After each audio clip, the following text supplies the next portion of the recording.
but what I was originally going to get to about the performance was that I didn't think the eccentricities really carried any meaning.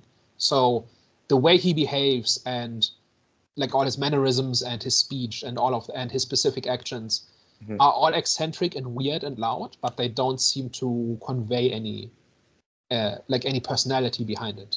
Like I didn't really get the idea that like if, for instance, in that interrogation scene where Longlegs has been captured and they interrogate him, I didn't really get the sense that there's a person there and we are getting information about him. He's just being weird because he needs to be weird. That's and that's why I don't consider it a good performance. It's like entertainment, it's entertaining, it's creepy and all of that, but I wouldn't consider it good because it's not really creating a character, right?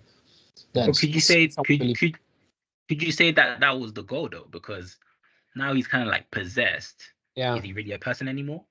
I think the fact that he serves the literal devil just means he doesn't need a motive. He needs kind of like, but we can kind of assume that he has a reason for serving the devil, and then he's told what to do. And I think that works. But in terms of his personality and why, like, is that just how he is, or does it say? But it doesn't seem to say anything. And that's kind of what I'm getting at. That's why I wouldn't call it a good performance. Like Hannibal Lecter in Silence of the Lambs, like every time he plays with the Jodie Foster character, you get new information about the character, and with every scene you get a more complete picture of Hannibal Lecter.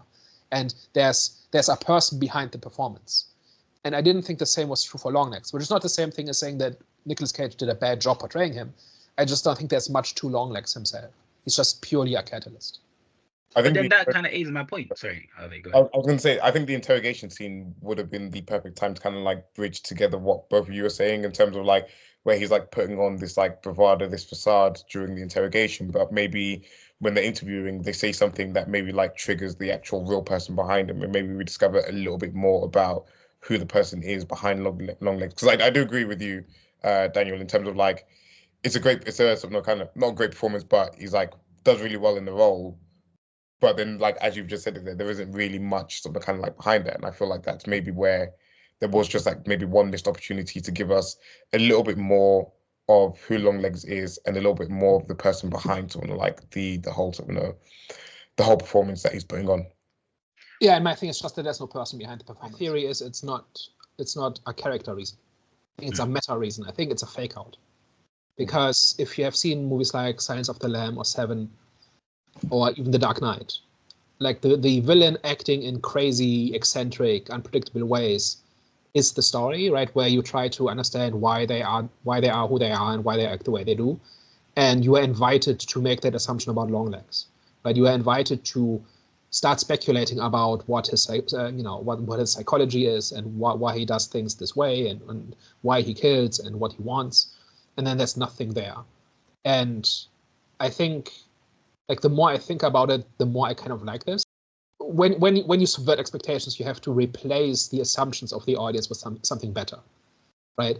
This is a kind of a lot like Game of Thrones, right? Where the audience is led to assume certain things, and then you do the opposite, and then you convince them that it was worth it, right? And I think a lot hinges with this movie on was the subversion worth it? That Longlegs does not have an interesting psychology, that he doesn't have a personality. He's just who created the mother, or turned the mother into the villain.